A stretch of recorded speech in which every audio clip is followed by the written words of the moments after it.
Pastor, boa noite. Boa noite a você, ouvinte. Boa noite aos amigos, os irmãos. Boa noite a todo mundo. No último final Boa noite a Jéssica também. No último final de semana, nós estávamos em Caruaru, na conferência DORT, no Agreste de Pernambuco. O evento até aconteceu na Igreja Reformada, lá de Caruaru. Foi um bom evento, né? Foi um ótimo evento. Para quem participou, para quem acompanhou as lives no Facebook, as palestras foram muito boas. Pastor, o Sínodo de Dort, ele tem sido tema de constantes debates e publicações desde o ano passado, porque este sínodo está completando 400 anos de história. Isso. Conta um pouquinho dessa história. Eu ouvi falar que foi um período bem frio. Teve algum acontecimento especial nesse período? Qualquer pessoa podia entrar e participar? Antes de entrar diretamente no Sínodo de Dort, só para as pessoas que estão nos ouvindo, o projeto Dort Brasil está realizando então conferências, comemorando os 400 anos desse sínodo. Isso começou ano passado, porque o Sínodo de Dort aconteceu entre os anos de 1618 e 1619. Então, 2018, 2019, então esses 2 anos estão acontecendo várias conferências no Brasil. Esse ano começou então aqui no Nordeste, por Caruaru, teve uma média de 70 pessoas mais ou menos, né, por noite. Foi uma boa conferência, considerando que a igreja não é uma grande igreja, então foi realmente um número bem expressivo. As gravações, as lives estão no grupo Amigos Reformados, que eles cooperaram com o evento e até ficaram responsáveis pela parte da gravação. Então as lives, se você quer rever as palestras que estão lá no grupo Amigos Reformados, depois a gente vai editar isso então e vai ficar depois no grupo na página do próprio projeto Dort. Inclusive, no último dia, a gente que fez Isso, e no último dia foi o programa, a gente recebeu autorização e o programa Vote à Reforma fez a transmissão ao vivo, deu bastante gente acompanhando o último dia da conferência lá, né? Então, agora, entrando na pergunta que você fez, pode repetir? Depois de ter falado tanto. Não, eu queria saber, assim, eu soube que foi ouvi falar assim que foi um período bem frio. Teve algum acontecimento especial durante o sínodo? Qualquer pessoa podia entrar, né, para participar? Então, de fato, esse período de novembro até maio, que foi o período do sínodo, lá na Holanda, é um período frio, né? É um período bastante frio. Então, isso foi uma dificuldade a mais, hein, para a realização do sínodo. E, curiosamente, aproveitando esse primeiro momento para falar um pouco sobre esses detalhes da história do próprio sínodo, né?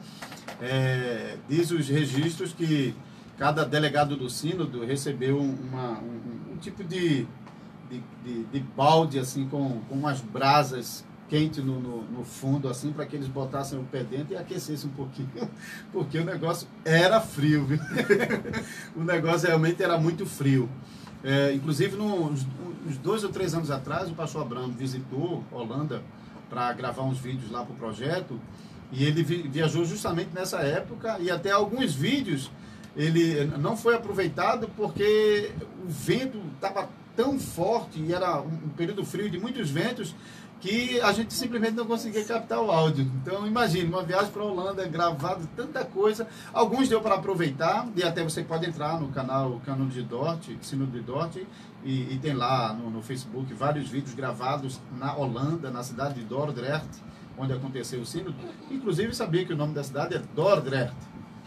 E você, pega aqui, Rafael, de novo, a edição dos Cânones de Dort, que foi publicada, se dá para ver aí pela live do Facebook, a forma Dort, né, com um Dzinho. Em português, foi popularizado a forma Dort, D-O-R-T, né, D-O-R-T.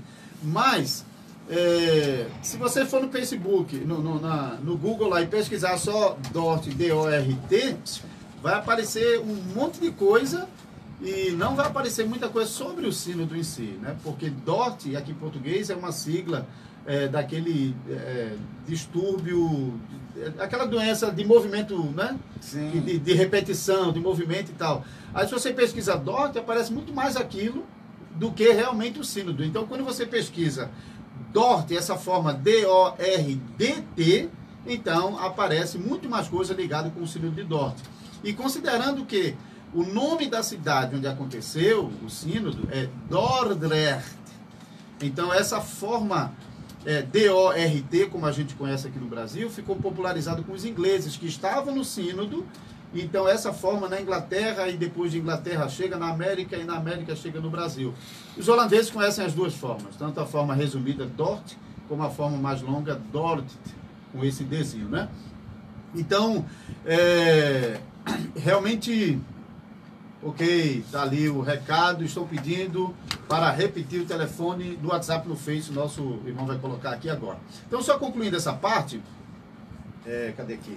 Só concluindo essa parte, no sínodo, além desse fato curioso, né, do delegado que tinha lá à sua disposição esse balde lá com as brasas para aquecer os pés, alguns delegados, era tanto frio, que alguns delegados até ficaram doentes durante o sínodo, e alguns tiveram até que retornar para pedir autorização às suas lideranças, e tiveram de retornar para o seu país. Tem até registro de um delegado que adoeceu e até morreu durante o período do sínodo, né? Chegou a retornar para a sua cidade.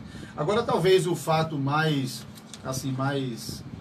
engraçado, mais cômico, foi o momento em que o moderador do sínodo, Johannes Bochermann, ele se aborreceu com os arminianos que estavam no sínodo, e chegou o momento em que ele botou os arminianos para fora, hein? Ele perdeu a paciência com aqueles arminianos que... o sínodo de Dort, para quem não sabe, ele foi convocado por causa de uma controvérsia, de um problema teológico que estava acontecendo dentro das igrejas reformadas da Holanda, né? As igrejas reformadas da Holanda, elas eram uma igreja já fortemente reformada, elas já haviam adotado como confissão da igreja o Catecismo de Heidelberg, que é uma confissão reformada, a confissão belga, que é uma confissão reformada. Então, a base doutrinária da igreja estava fundamentada nesses dois documentos históricos da reforma. Mas o pastor reformado, Jacó Armínio, ele estava contestando essas confissões, estava tentando provocar mudança nessas confissões, e ele estava ensinando algumas coisas que estavam se chocando com o ensino das confissões e com o ensino que já era comum dentro das igrejas reformadas na Holanda. Ele, como pastor de Amsterdã, por exemplo, ele pregando sobre Romanos 7, ele, de fato, levantou questionamentos sérios ali sobre a questão da fé, e alguns membros e pastores mesmo da igreja de Amsterdã protestaram contra Armínio. E também na universidade, Francisco Romários, que era outro professor de teologia na mesma universidade onde Armínio era professor, então houve também choque lá, porque esse professor identificou no ensino de Jacó Armínio algumas coisas que não batiam com o ensino das confissões reformadas. O ponto é que isso acontece no período que marca o início de uma trégua em uma guerra na Holanda. A Holanda passou por uma guerra chamada Guerra dos 80 Anos, e essa guerra já estava em andamento, mas exatamente agora, nesse período, começa um período de trégua, e embora Armínio morre em 1609, o momento realmente era de muita liberdade para a discussão. Durante a guerra, as discussões sempre ficam mais contidas, né? Guerra, você está pensando em se defender, em guerrear, então as questões teológicas ficavam em segundo plano. Mas agora, com a trégua, começou realmente a fomentar muita discussão, e em 1609 Armínio morre, mas em 1610, alguns simpatizantes, alunos do seminário, e também outros pastores e teólogos simpatizantes a Armínio, eles apoiam a posição de Armínio e formulam um documento e apresentam em 1610, no ano seguinte à morte de Armínio, apresenta esse documento ao governo geral dos Países Baixos, né? Protestando. A palavra remonstrância, que a gente conhece, tem esse sentido de protesto. Seria muito próximo da palavra protesto, protestante. Então, remonstrantes era quase como a palavra protestante. Então, a partir desse documento, então, a discussão começa a ficar muito mais forte. No ano seguinte, uma contra-remonstrância é apresentada por pastores reformados, e o clima realmente estava se tornando cada vez mais forte, mais pesado, até então que o governo holandês convoca o sínodo para tentar colocar um fim a essa discussão que estava colocando o país à beira de um conflito interno, de uma guerra civil mesmo. Então, o sínodo de Dort foi convocado por parte do governo holandês como um pressuposto de que as doutrinas reformadas, a doutrina da igreja estava sendo atacada por ensinamentos que não era comum na igreja, por ensinamentos que não estavam contidos nas duas confissões já adotadas pela igreja, que era a confissão belga e o catecismo de Heidelberg. Então o sínodo de Dort chega exatamente para tratar esse assunto. Então, curioso é que na tradição reformada, a ideia de que uma igreja não está sozinha, ela nunca está sozinha, ela faz parte da igreja de Cristo. Então, ela estende as mãos a igrejas que estão espalhadas pelo mundo. E o sínodo de Dort, para não tratar, embora era um conflito na Holanda, mas para não tratar do assunto somente dentro do contexto de Holanda, porque eles queriam que a igreja da Holanda confessasse a fé universal. Queria que a igreja da Holanda confessasse a fé dos crentes de todas as épocas e estivesse em comum acordo com outras igrejas reformadas em outros lugares. Então, o que eles fazem? Eles, na convocação para o sínodo, eles emitem convites para delegações estrangeiras. Então, vai convite para a igreja reformada na França, para a igreja reformada em Hesse, para a igreja reformada em Zurique, para a igreja reformada em Genebra, para a igreja reformada em Heidelberg, o lugar onde foi uma delegação inclusive importante, porque o catecismo de Heidelberg havia sido, algumas décadas antes, sido elaborado na cidade de Heidelberg. Então, uma delegação dessa cidade estava também presente ao sínodo, e também a igreja da Inglaterra. Os bispos da igreja da Inglaterra foram enviados também pelo rei da Inglaterra.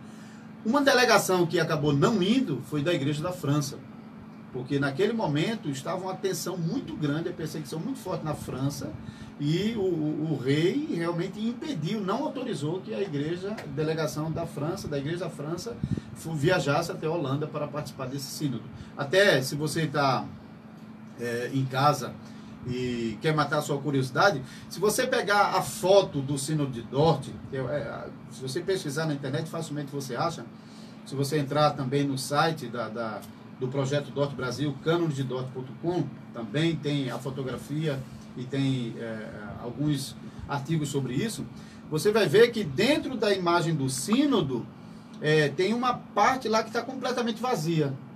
Aquela parte que está vazia era reservada para a igreja. Estava reservada para a igreja da França, e eles preferiram não ocupar em honra aos delegados que não puderam ir. Então, continuou lá. Então, esse sínodo de Dort, no começo, ele tem realmente ele não é um sínodo internacional, ele é um sínodo das igrejas da Holanda. Mas esse sínodo ele ganha um contorno internacional, porque a igreja da Holanda, o governo holandês, convida delegações de vários países onde a igreja reformada já era bem estabelecida, para que eles participassem das discussões e das decisões, a fim de que a doutrina defendida ali não fosse a doutrina apenas da igreja reformada da Holanda, mas, de fato, a doutrina defendida pelas igrejas reformadas em toda a Europa, né? Então, isso é mais ou menos um resumo histórico. Você pode acessar, tem vários vídeos, irmão Rafael, já no YouTube, no canal Cânones de Dort, que já tem bastante informação, bastante palestras. As palestras, desde o ano passado, estão sendo colocadas lá na página. Pessoas que querem conhecer mais, podem acessar e conhecer também. Vamos continuar aqui o nosso bate-papo. Pastor, vamos lá. Diga aí. Por que esse sínodo foi convocado? Quem eram os remonstrantes? Como eu já antecipei um pouquinho, né, no primeiro bloco, os remonstrantes, eles eram cristãos reformados, eram membros das igrejas reformadas da Holanda, mas eles eram um grupo de pessoas que simpatizaram com aquela proposta do professor Jacó Armínio, que estava questionando algumas doutrinas das confissões reformadas da Igreja da Holanda. Então, os arminianos, eles foram convocados para participar do Sínodo de Dort, não na condição de delegados, como o restante, hein? Já mencionei que existiam delegados das igrejas de diversas regiões dos Países Baixos, existia também dentro do sínodo uma delegação representando os políticos, porque naquele momento ainda não tinha essa separação entre a igreja e o Estado tão fortemente, hein? Inclusive, quem convocou o sínodo foi o Estado, quem bancou o sínodo foi o Estado, inclusive, no final do sínodo, cada delegado holandês recebeu uma moeda de prata e os delegados estrangeiros receberam uma moeda de ouro. Eu, inclusive, tenho uma réplica dessa moeda de ouro. Se você pesquisar no YouTube, você vai encontrar esse vídeo aí, onde eu recebo essa réplica da moeda de ouro. Então, os arminianos, ou os remonstrantes, é até melhor falar sobre remonstrantes, porque os remonstrantes, eles não foram exatamente arminianos, porque eles foram um pouco além daquilo que Jacó Armínio já vinha propondo. Mas então eles chegam no Sínodo de Dort intimados, eles não vão lá como delegados para voltar, mas eles vão para se explicar diante do sínodo, eles vão para poder explicar qual era a opinião que eles tinham contra as confissões reformadas. Agora é curioso que Armínio, se você vai estudar, você já vai perceber isso em Armínio, que ele sempre evitava dar respostas claras, abertas. Ele criticava as confissões reformadas, mas não dizia o que estava errado. Isso aconteceu também no Sínodo de Dort, porque os delegados e o moderador Borgerman, perguntando aos arminianos que estavam na mesa, os remonstrantes, onde estavam os pontos que eles questionavam nas confissões, eles sempre evitavam responder. Quando perguntava qual era a doutrina da igreja que estava errada, eles tergiversavam, eles não iam realmente no ponto. Então, isso, inclusive, criou muito problema ao ponto de o moderador consultar os políticos como vai ser. Desse jeito, o sínodo não vai progredir, não vai andar. Os políticos mandaram, então, representantes até o governo geral para consultar como lidar com essa situação. E o próprio governo geral havia já autorizado os políticos que, se eles não colaborassem, que realmente eles fossem removidos do sínodo para que os trabalhos continuassem. E em dado momento, é exatamente o que acontece. O moderador perde a paciência e manda eles tudo embora, até aos gritos. O moderador foi até censurado depois por causa disso, hein? Não precisava ter gritado. No caso, os dois lados, eles não debatiam, era só... Não, exatamente. Não era um sínodo, é bem observado essa pergunta, porque não era um sínodo para ficar dialogando e discutindo doutrina. Eles foram convocados para explicar os questionamentos que eles estavam fazendo às confissões reformadas, que já eram a confissão da igreja. É como na igreja hoje, a igreja tem o seu padrão de fé, a sua confissão, e de repente chega alguém com um ensinamento diferente. Então é essa pessoa que tem que se explicar. E assim foi no sínodo. Como não teve jeito e eles foram expulsos, o sínodo continuou trabalhando com os documentos que tinham em mãos, né? Por exemplo, o documento de 1610, a remonstrância, e outros textos escritos por pessoas que eram desse mesmo grupo. Então, daí até o final, o sínodo continuou trabalhando com estes documentos, até chegar à sua conclusão e o seu veredito, né? E como foi que terminou essa discussão, pastor? Antes do final do sínodo, eles concluíram essa parte da discussão sobre esse ponto. Para os reformados, a doutrina da salvação, a obra da salvação, melhor dizendo, era uma salvação que era operada completamente por Deus. Os arminianos chegaram com uma proposta que sugeria que na obra de salvação o homem cooperava com Deus. Então, existia uma certa cooperação na obra de salvação, enquanto que a doutrina reformada, nas igrejas reformadas, não apenas na Holanda, mas em todo o mundo, as igrejas reformadas sempre defendeu que a obra de salvação é a obra soberana de Deus. O pecador, ele não pode ser salvo se Deus não operar a conversão do seu coração e não nos der Cristo Jesus, não nos der o dom do Espírito Santo para a nossa salvação. Então, essa controvérsia foi resolvida com um posicionamento oficial do Sínodo, que estava de acordo com a doutrina reformada, não apenas na Holanda, mas nas outras igrejas representadas no Sínodo, com exceção de França, os delegados de França que não estavam lá, embora tinha cristãos franceses que eram fugitivos na Holanda e estiveram presentes no Sínodo, mas não os delegados de França. Mas então esse documento, particularmente as pessoas que estão nos ouvindo que não conhecem muito bem, existe um documento chamado Os Cânones de Dort, que é exatamente, mostra de novo aí, irmão Rafael, que é exatamente o documento, o livro que a gente vai sortear aqui no final do programa. Daqui a pouquinho a gente vai fazer o sorteio. A gente vai sortear 10 exemplares aqui para aqueles que estão enviando a mensagem para o WhatsApp. Então, esse documento, os cânones de Dort, ou seja, o posicionamento oficial da igreja, que rejeitava os ensinos dos remonstrantes e reafirmava a doutrina da igreja, que era confessada pelas igrejas reformadas em toda a Europa. E não apenas naquele momento, mas também no resto do mundo, as igrejas reformadas tradicionalmente continuam usando este documento como expressão da sua fé. Então, por exemplo, as igrejas reformadas do Brasil, entre os documentos oficiais da igreja, entre os documentos confessionais, os cânones de Dort também estão lá como documento oficial até o dia de hoje. Então, assim encerra essa primeira parte do sínodo, que era para resolver essa controvérsia. Resolveu, e o resultado foi esse documento chamado Os Cânones de Dort. Além desses dos cânones de Dort, mais algum documento foi produzido pelo Sínodo de Dort? Sim.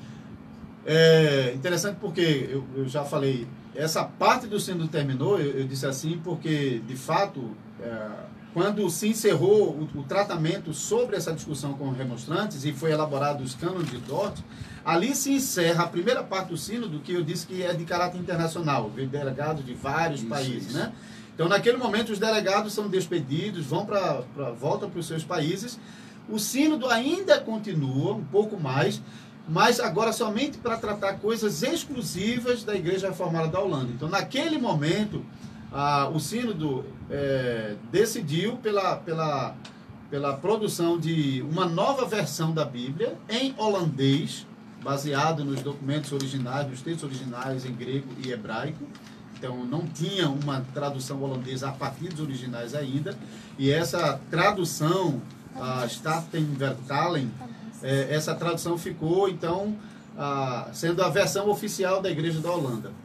Além da Bíblia, tem o regimento de Dort. Dort produziu um regimento eclesiástico que servia como um instrumento para a organização das igrejas reformadas. Então, esse regimento, ele foi adotado não apenas na Igreja da Holanda, mas em igreja reformada no mundo todo. Igreja reformada no Brasil também adotam o regimento de Dort, embora esse regimento não foi recebido na íntegra. Ele funciona como uma base para que as igrejas reformadas em qualquer lugar do mundo, que adotando, possa ajustar segundo o próprio contexto local das igrejas. Então, houveram realmente outros documentos produzidos. E esses documentos ainda são usados nas igrejas reformadas? São. Inclusive, se alguém quiser...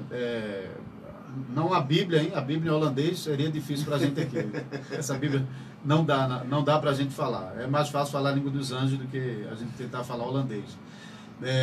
Mas ela funcionou, por exemplo, como a Bíblia de Genebra, né? Se tornou bem popular na Holanda naquela época. Ela durou até mais ou menos o século XIX, depois houve mudança. Mas o regimento de Dort, se alguém quiser ter acesso a uma tradução em português, que, se não me engano, ainda é exclusiva do projeto Dort, você pode acessar o site do programa, canondedort.com, e lá tem uma tradução para o português do regimento original de Dort, de 1618 e 1619. Essa tradução foi feita pelo pastor Everton Tokachique e doado ao projeto Dort Brasil, você pode acessar lá. Agora, as igrejas reformadas no Brasil, se você acessar o site das igrejas reformadas, você tem o regimento das igrejas reformadas do Brasil, que é baseado no regimento de Dort. Certo. Eu queria que o senhor falasse um pouco mais alguma coisa sobre os cânones de Dort, já que ele foi o principal resultado deste sínodo. Certo. Bom, os cânones de Dort, eles tratam sobre a doutrina, né? Ele não é um documento para falar sobre a história do sínodo, mas sobre a doutrina. Então, ele está dividido basicamente em 5 capítulos, mas o capítulo 3 e 4 foi tratado junto, porque os delegados não encontraram muito problema no ponto 3 da remonstrância apresentada. Os 5, porque na verdade, é interessante isso, porque a gente conhece os 5 pontos do calvinismo, né? Mas começou com os arminianos, com os remonstrantes. Eles desenvolveram 5 pontos. Então, o Sínodo de Dort elabora um documento em resposta a esses 5 pontos.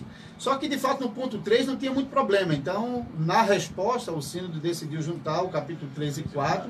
Mas, então, o capítulo 1 fala sobre a corrupção do gênero humano, que coincide com a depravação total. Depois ele vai falar sobre a expiação. Depois ele vai falar sobre a eleição. Ele vai falar e termina falando sobre a perseverança dos santos pelo uso dos meios.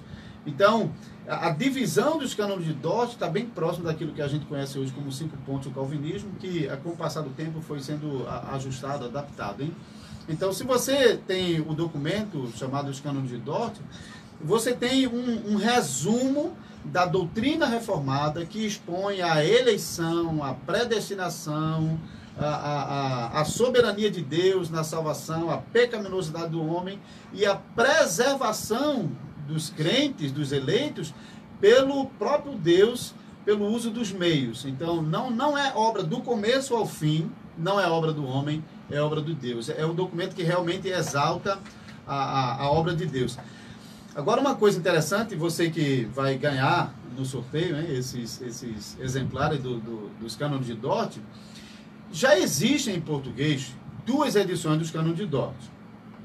Uma está na Bíblia de Genebra, antigamente a Cultura Cristã publicada separadamente. Hein? Talvez você ainda ache separadamente, mas não é mais publicado. Está esgotado e agora somente dentro da Bíblia de Genebra. Essa tradução foi produzida pelos missionários das igrejas reformadas, que chegaram ao Brasil na década de 70, 80 e produziram a tradução e ofereceram a Cultura Cristã para publicação.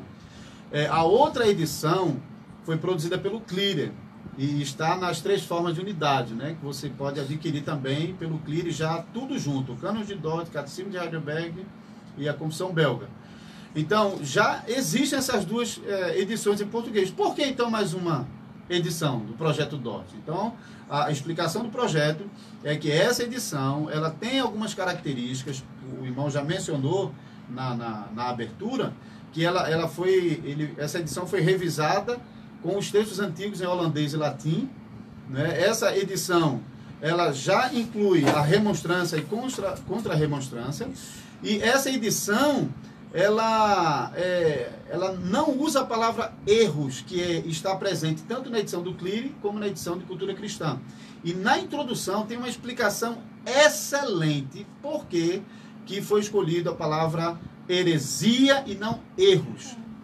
Uma das explicações é que a palavra holandesa usada nos documentos originais, a palavra dwalling, a tradução mais apropriada para o português não seria erro, seria heresia, porque erro seria outra palavra que dá a ideia de uma coisa que quando você descobre que está errado, o que você faz? Corrige, né? É como deu erro aqui na página da internet, você vai lá e corrige, isso é erro. O sentido da palavra lá nos cânones de Dort não é esse tipo de erro, mas é aquele posicionamento firme que os arminianos tinham sobre a doutrina que não abandonaram.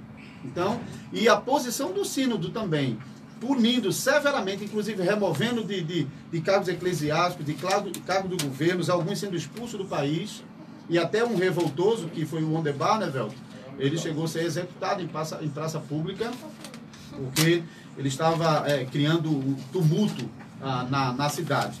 Então, de fato, é uma versão dos cânones de Dort bem especial mesmo. Então, é importante que você possa adquirir. Quem não ganhar no sorteio, tem que apelar para a livraria, né?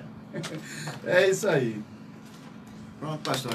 E pelo menos as minhas perguntas aqui, eu acho que as dos ouvintes. E eu não vou insistir não, porque a gente já está se aproximando do final e temos que fazer ainda o sorteio. Deixe-me ver aqui, diga aí. Tenho duas perguntas aqui, pastor. Qual foi o mês e o período que ocorreu isso, o sínodo? E foram todas as igrejas reformadas do continente europeu? Isso o senhor já... Eu acho que a pessoa entrou depois, na live, não... Mas vamos reforçar, né? Começou em novembro de 1618 e foi até maio de 1619. Isso foi o período do sínodo. E não foram todas as igrejas reformadas na Europa. Por exemplo, França foi convidada e não foi. Mas os grandes centros onde a teologia estava sendo mais fortemente discutida, como Genebra, Hesse, Zurique, Heidelberg... França. Então, esses principais locais onde a teologia reformada estava sendo realmente discutida, essas igrejas foram convocadas, né? E estavam presentes lá no sínodo.